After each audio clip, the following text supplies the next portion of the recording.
our guy, Brian Baldinger, the legend, joining us. No one breaks down film across the NFL like Baldy does. So I just got to dive right into the big conversation the Broncos country's having after week one, Baldy. Is there any reason to worry about Bo Nix after that week one performance, or was it just a bad game that he had? I wouldn't put it all on him. I mean, he could play better. He did in the second half, but I thought the guys around him had to play better. I thought the receivers had to be better. They didn't run the ball well in the first half. The turnovers. Look, I mean, the turnovers are bad. I mean, the average starting field position for Tennessee was the 41-yard line. They're not going to win the division if they give the opponents the average starting field position, the 41. They woke up in the fourth quarter and they looked like, a good football team in the fourth quarter. Thankfully, the defense showed up all day, and they smothered that football team. Yeah, the defense did look incredible. I think that defensive front, I was a little bit nervous because, they had 9 more sacks than any other team in the NFL last year, which you would look at and say that's not sustainable. Well, now they're on pace for 102 sacks this season. So can we just look at this and say, yep, defensive front just as good as last year. They're going to be they should lead the NFL in sacks again. They're as good as anybody right now. You bring in Jonah Elliss, Bonitto goes take a breather. I mean, they just have workhorses up front. And look, this thing all marries together with the coverage. I mean, Vance Joseph runs as many 5-man, rush pressures as any team in this league. And so they have no fear. Now, a lot of teams don't want to do that because at some point you're going to be man-to-man on some receiver back there, and they get a little nervous. They don't have that fear. And so that helps. And the linebackers, Hufanga makes a big difference back there. That's a guy that can stop big plays. He's going to – the play ends when he hits you. Like, that makes a difference. But I think every single guy up there, Zach Allen, John Franklin Myers, all the guys up there believe that they can win one-on-ones, and they did. And so they got after Cam Ward. He was resilient. The kid just kept firing all the way to the end, kept him in the game. But the defense, I don't know. Did they have 130 yards of offense in the game? I don't think they did. Yep. It was exactly 133, so you were spot on there, Baldy. And the Titans had 131 penalty yards, which is just crazy. That's how you become the number one overall draft pick. The penalty yards are a result of, you commit penalties for the most part because you're out of position. So the offensive tackles were awful. That's a function of the pass rush and the guys they're going against. There were they were constantly 1st and 20, and so that's just a hard hole to dig out of. When you really take the run away from that team and you're so behind the sticks, it just makes it really, really tough. Yeah, it's a great point. And Baldy, one of the guys you just mentioned, Talanoa Hufanga, you had an incredible Baldy's breakdown on him. I got to get your thoughts on what he brings to this defense, what he looked like in the first week. And then another guy that the Broncos signed from the 49ers who didn't play, Huanga and Greenlaw is back in this defense. Just how does he elevate what looks to be an already elite defense? Well, I always say this. When your middle linebacker is fast, your defense looks fast. And Dre Greenlaw is fast. I mean, he covers a lot of ground, whether he's in man coverage, whether he's chasing a play, like that guy, and he gets there usually in a pretty angry mood. Like he'll improve just the way Hufanga did in the back end. I mean, if your safety, like Tennessee's safety, if your safeties miss tackles, you give up big plays. You either give up big plays or you give up touchdowns, one or the other. And Hufanga is so aggressive yet doesn't miss tackles. Like, he's just not diving out there. Like, he's running into people. The forced fumble, like, he just, he came and he just destroyed, I think it was Pollard, but, it might have been Chestnut, whoever. But, he just destroyed him. The ball pops out, and there's Brandon Jones on top of it. That's a big play. But he could do that on any play. Like, I think he's a takeaway magnet, the way a lot of those guys back there are. But he fits right in that culture back there. I want to talk about the Colts a little bit because I'm curious what you saw from them. A weird game, go up 17-zip early because of the turnovers. What are the lessons that you feel like you learned about the Colts from that 33-8 win against the Dolphins? Well, they have a new defense coordinator in Lou Anarumo. And so, it was 30-0, in the third quarter. And Lou came from Cincinnati, but he had no players. Like, when he had good players, they went to a Super Bowl. And they were within a couple yards of winning a Super Bowl. Lou is a talented coach. Like, he really gives you a lot to really prepare for, to think about. Um, you know, Tua had no idea that he was getting hit from the blind side twice early in that game.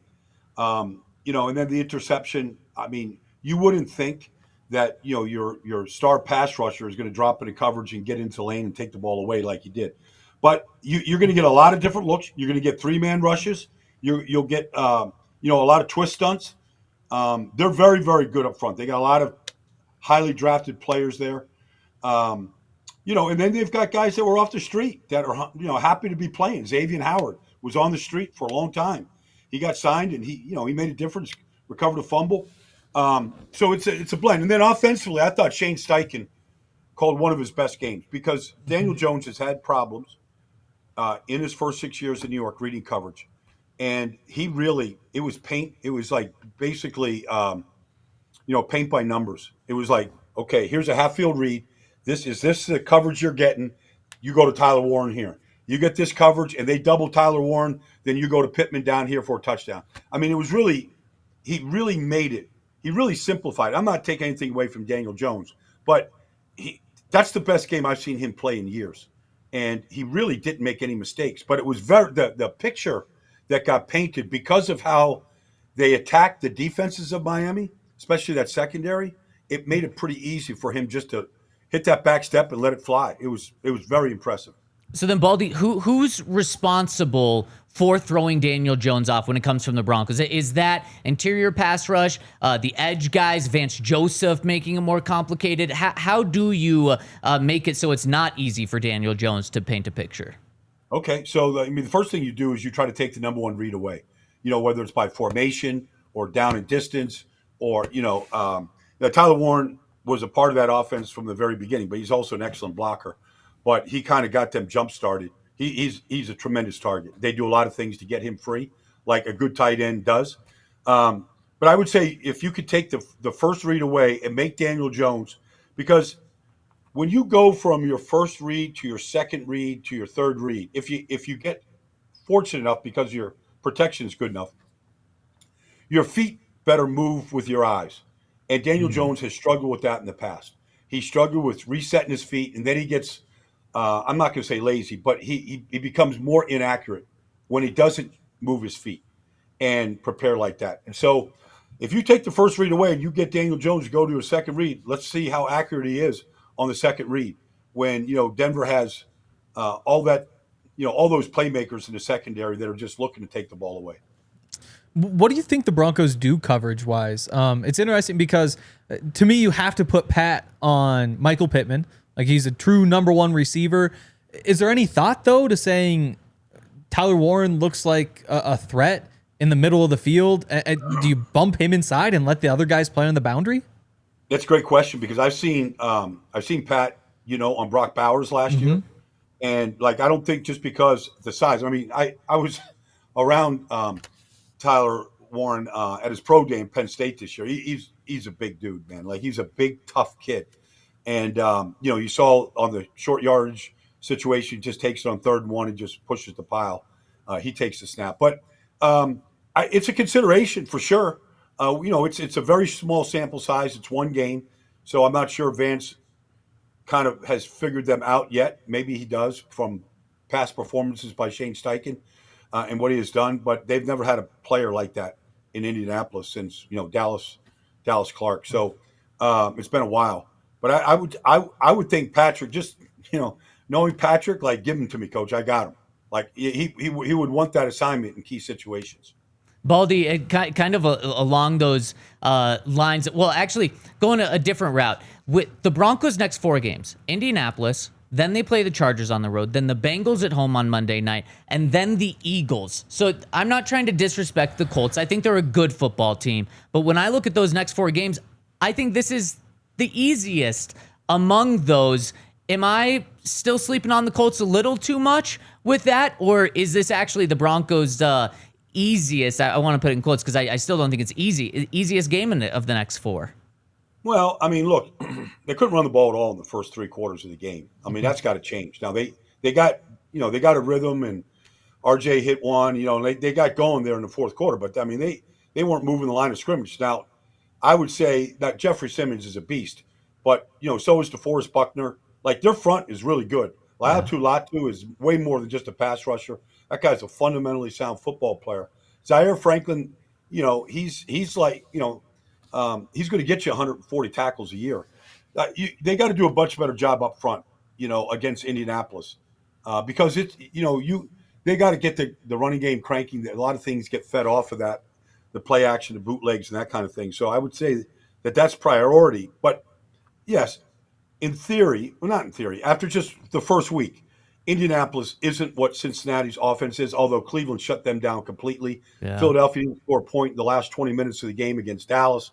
They didn't, the Chargers opened things up, in Brazil. Like they have a real passing game right now, and credit them. But this will not be an easy assignment, I don't believe. I mean, I feel like this is going to be a very stubborn test for Denver. But defensively, they have everything it takes, to keep that score at 17 points or less.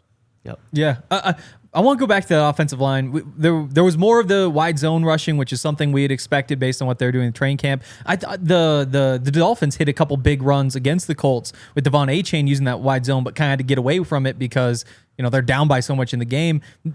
What's your update on kind of the wide zone rushing with the offensive line? Do you like what you see? Do you think they're on the right track? Are there some issues there structurally still? Well, it kind of depends on how it's being coached. When Mike Shanahan was there and Alex Gibbs was the offensive line coach in Denver, nobody coached that play better than Alex Gibbs. Everybody learned from Alex. And I've been to practice when Alex is coaching. It wasn't friendly at all. Yeah. There is very hard specifics. And some of it is, are you athletic enough to do this stuff? I like a mix of it. I like the wide zone. There's a lot of things you can do off of it. I think R.J. Harvey's going to be, and I think J.K. are both good runners in a wide zone. I believe they can put their foot in the ground and find the daylight when you stretch it. But I also like power.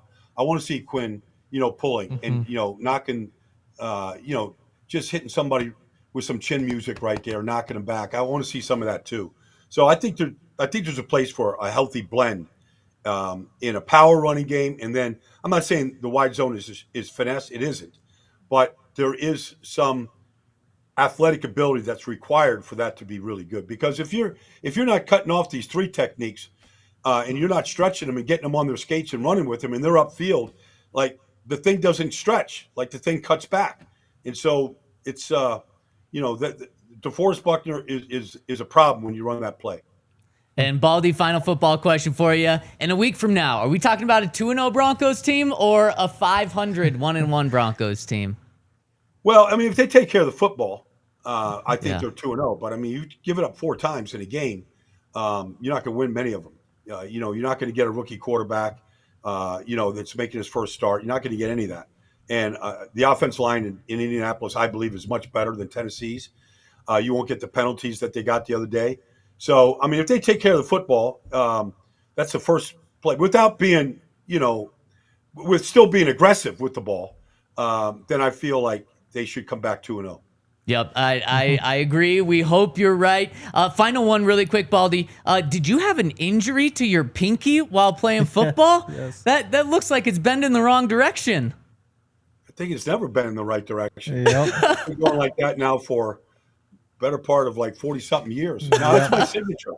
Yeah, that's not getting fixed anytime soon. That is something else, man. Offensive lineman play right there. Yes. Man, that is why I did not play offensive. Well, that reminds me. So, end of Quinn Minor's rookie year, I was talking to him. It was like locker cleanout day. I was like, "Do you ever think about the injuries? Do you ever think about like what this could do to your body long term?" It's like, you know what? If I have a couple fingers like Baldy, I'll be just fine with that. Yep. Yeah.